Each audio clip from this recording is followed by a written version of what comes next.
The following article aims to explain a classic situation called the Heinz Dilemma. Somewhere in the world there is an epigram for every dilemma. Tilde Hendrik Willem van Loon. Sometimes in life, we are faced with the dilemma of whether or not to do something supposedly bad under normal circumstances, in order to salvage a dire situation, and restore positivity and order.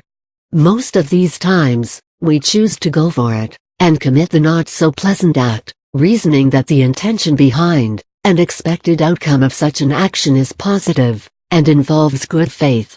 This is the part of the premises of ethics and morality, where the concept of Heinz Dilemma comes into the picture. Explanation. A dilemma is a situation, wherein one needs to choose from two mutually exclusive and equally unfavorable courses of action, as a solution to the issue at hand. Heinz Dilemma is an example of ethical dilemma, and it reflects a similar situation of choosing between the devil and the deep sea.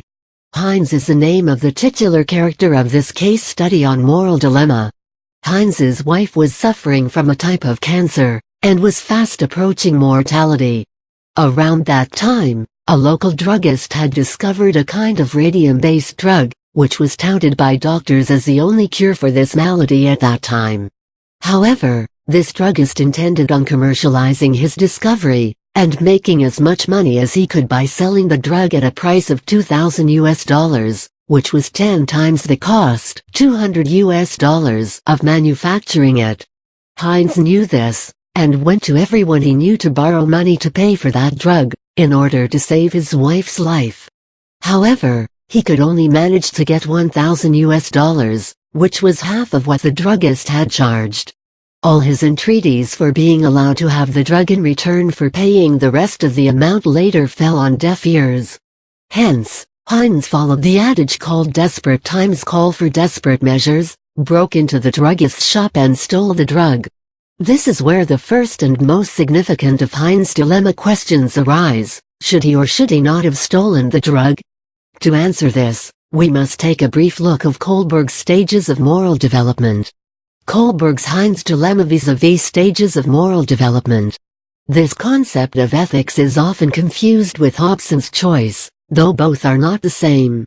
Let's analyze the sanctity, or lack of it, of Heinz's action, against the background of Kohlberg's 6 stages of moral development, to get close to the dilemma answers. Stage number 1 - Obedience and punishment. There are 2 approaches for this stage. The first one says that Heinz should not have stolen the drug, as it would get him imprisoned, making him a bad person in the eyes of the society. The second approach says that Heinz did nothing wrong as the druggist was overcharging him.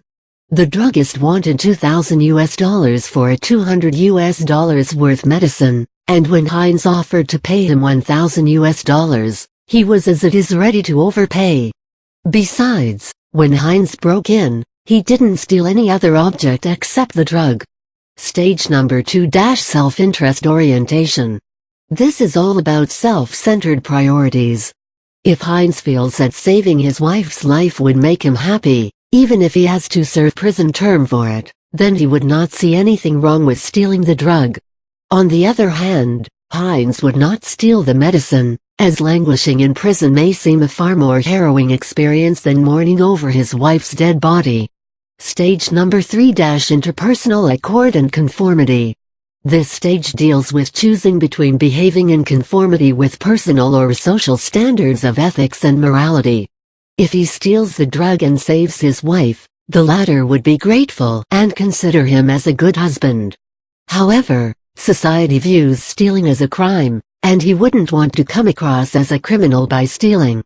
Stage number 4 - Law and social order.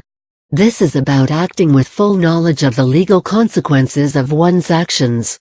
Heinz can either obey law and not steal, or he may steal and accept the punishment as prescribed by law for the same, irrespective of any related intentions. Stage number 5 - Right to life and compensation. Under this stage, Heinz's action may be justified saying that every human being has a right to live, and the value of life is way above law, and it should be saved if possible.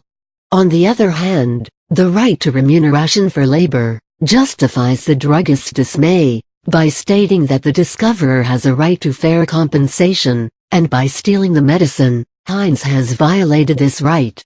Stage number 6 – Universal Principles of Human Ethics.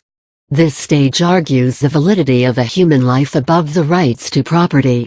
On the other hand, it also argues the fact that others may also be in desperate need of the same property, and may be in a position to pay for it. Therefore, by stealing it, Heinz may have denied both the discoverer of his fair compensation, and another party of the benefits of that drug. The above examples show us that every coin has two sides, and every decision or course of action has two approaches. Which option you opt for depends as much upon the moral opportunity cost that is incurred, by foregoing the consequences that would have arisen, had the alternative approach been taken, depending upon the gravity of the situation at hand. The trick is to balance your decisions between complete selfishness and unconditional altruism.